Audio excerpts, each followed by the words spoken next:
నమస్తే అండి. Welcome back to Ashwini thoughts. మేము చాలా బాగున్నామండి. మీరందరూ కూడా బాగుండాలని ఆ లక్ష్మీ గణేష్ని వేడుకుంటాం. ఈరోజు పంచాంగం నవంబర్ 12, 2024 మంగళవారం. ఈరోజు తిథి నక్షత్రం ఏంటి, అదే సమయం వరకు ఉంది. ఈరోజు శుభ అశుభ గడియలు ఏంటి, వీటితో పాటుగా ఈరోజు మంచిదేననే విషయం కూడా చూద్దామండి. స్కిప్ చేయకుండా వీడియో ఎండింగ్ వరకు చూడండి. శ్రీ క్రోధినామ సంవత్సరం దక్షిణాయనం, శరత్ ఋతువు, కార్తీక మాసం, శుక్లపక్షం. సూర్యోదయం ఉదయం 6 గంటల 10 నిమిషాలకు, సూర్యాస్తమయం సాయంత్రం 5 గంటల 33 నిమిషాలకు. మరి ఈరోజు తిథి ఏంటి, అదే సమయం వరకు ఉంది. ఇప్పుడు చూద్దాము. ఈరోజు తిథి కార్తీక శుక్ల ఏకాదశి. ఏకాదశి తిథి నవంబర్ 11 సోమవారం మధ్యాహ్నం 2 గంటల 36 నిమిషాలండి. నవంబర్ 12 మంగళవారం మధ్యాహ్నం 12 గంటల 21 నిమిషం వరకు ఏకాదశి తిథి అనేది ఉంటుందండి. ఏకాదశి ఉపవాసం చేసేవాళ్ళు సోమవారం ఒంటిపూట చేసి మంగళవారం ఏకాదశి ఉపవాసం చేయాలి. అదే రోజు ద్వాదశి కూడా తగులుతుంది కాబట్టి ఆ రోజు సాయంత్రమే ఏకాదశి ఉపవాసం విరమణ చేయాలి. ఈరోజు నక్షత్రం ఉత్తరాభాద్ర. ఉత్తరాభాద్ర నక్షత్రం నవంబర్ 13 బుధవారం తెల్లవారితే 3 గంటల 26 నిమిషాల వరకు ఉంటుంది. అంటే మంగళవారం పూర్తిగా ఉంటుంది. తదుపరి రేవతి నక్షత్రం ప్రారంభమవుతుంది. ఈరోజు రాశి మీనరాశి. మీనరాశి ఈరోజు పూర్తిగా ఉంటుందండి. ఈరోజు జన్మించిన వారు మీనరాశిలోకి చెందుతారు. యోగం హర్షణ రాత్రి 7 గంటల 8 నిమిషాల వరకు. తదుపరి వజ్ర కరణం విష్టి సాయంత్రం 4 గంటల 6 నిమిషాల వరకు. తదుపరి భవ రేపు తెల్లవారితే అనగా బుధవారం తెల్లవారితే 2 గంటల 36 నిమిషాల వరకు. తదుపరి బాలవ కౌలవ. చూశారు కదండి. ఇప్పుడు ఈరోజు శుభ అశుభ గడియలు చూద్దాము. ముందుగా అశుభ గడియలు చూద్దాము. అశుభ గడియల్లో ముందుగా వర్జ్యం మధ్యాహ్నం 2 గంటల నుండి మధ్యాహ్నం 3 గంటల 29 నిమిషాల వరకు. దుర్ముహూర్తం ఉదయం 8 గంటల 20 నిమిషాలండి. ఉదయం 9 గంటల 5 నిమిషాల వరకు.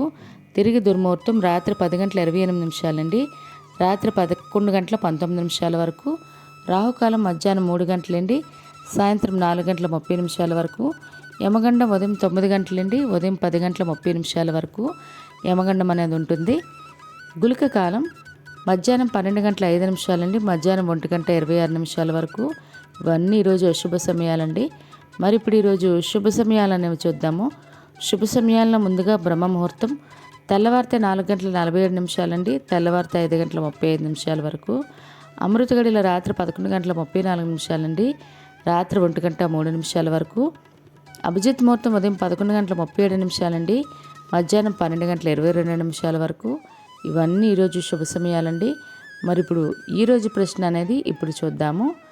ఈరోజు ప్రశ్న శ్రీ దుర్గా గారు రాజమహేంద్రవరం నుండి అడుగుతున్నారండి. ప్రశ్న: కోనేటి రాయుడు వారు శ్రీనివాసుడి వివాహం అయిన తర్వాత ఎన్ని నెలలు 7 కొండలు ఎక్కకుండా కిందనే ఉన్నారు? కోనేటి రాయుడు మనకి కొండ మీద ఉండే కోనేరు కదండి, ఆయన పైనే ఉంటారన్నమాట. శ్రీనివాసుడి వివాహానికి కిందకు వచ్చారు, అప్పుడు ఎన్ని నెలలు ఉంటారనేది కిందన ఆప్షన్స్ 3 నెలలు, ఆప్షన్ బి 6 నెలలు, ఆప్షన్ సి 11 నెలలు. కరెక్ట్ సమాధానం తెలిస్తే కింద కామెంట్ బాక్స్లో కామెంట్ చేయండి. మీరు ప్రశ్న అడగాలంటే అశ్విని రాపిడ్ ఇన్స్టా పేజ్లో తెలుగులో మీ ప్రశ్న అడగండి. నిన్నటి అడిగిన ప్రశ్నకి సమాధానం: హనుమంతుడు సీతాదేవిని ఏ వనంలో మొదట చూశాను? అశోకవనం. చాలామంది కరెక్ట్గా జవాబు చెప్పారండి. మరి ఈరోజు ప్రత్యేకతలు: ఈరోజు కార్తీక మాసం 11వ రోజు. మరి ఈరోజు ఏకాదశి మరియు ద్వాదశి రెండు కలిసి అండి.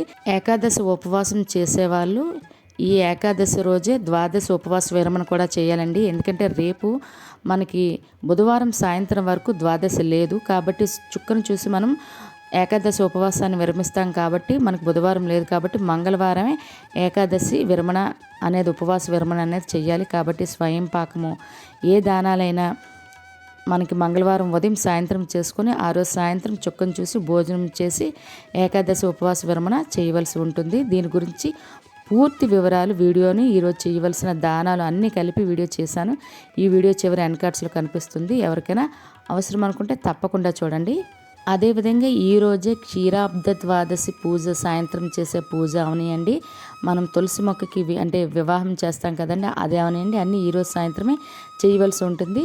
బుధవారం ఉదయం కావాలంటే స్వయంపాక దానాలు కూడా చేసుకోవచ్చు. ఆ రోజు దీపదానాలు అన్నీ ద్వాదశి గడిను సూర్యోదయంతో బుధవారమే పరిగణిస్తామండి. కానీ ఈ ఉపవాస విరమణ మాత్రం మంగళవారం చేయవలసి ఉంటుంది.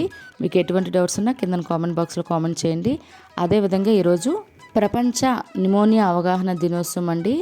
మరియు స్వతంత్ర సమరయోధుడు మదన్ మోహన్ మాల్వియా గారి వర్ధంతి. ఇవి ఈరోజు ప్రత్యేకతలు. మరి ఇప్పుడు ఈరోజు మంచిదేనా అన్న విషయం చూద్దాము. ఈరోజు మంగళవారంతో కూడి ఉండడం వల్ల ప్రత్యేకించి ఎటువంటి శుభకార్యాలకైతే ముహూర్తాలు లేవండి. వ్రతాలు అవనియండి, పూజలన్నీ ఏవి కూడా మంగళవారం అయితే చేసుకోము. మరి చూసారు కదండి ఈరోజు పంచాంగం. ఈ వీడియో నచ్చినట్లయితే మీ ఫ్రెండ్స్ అని, మీ ఫ్యామిలీ మెంబర్స్ కానీ ఈ వీడియో అవసరం అనుకుంటే వాళ్ళకి ఈ వీడియో ఫార్వర్డ్ చేయండి. మరిన్ని ఇంట్రెస్టింగ్ వీడియోల కోసం అశ్విని థాట్స్ ఛానల్ని సబ్స్క్రైబ్ చేసుకోండి. బెల్ బటన్ టచ్ చేసినట్లయితే ప్రతి నా వీడియో మీకు నోటిఫికేషన్ కింద వస్తుంది. ధన్యవాదములు.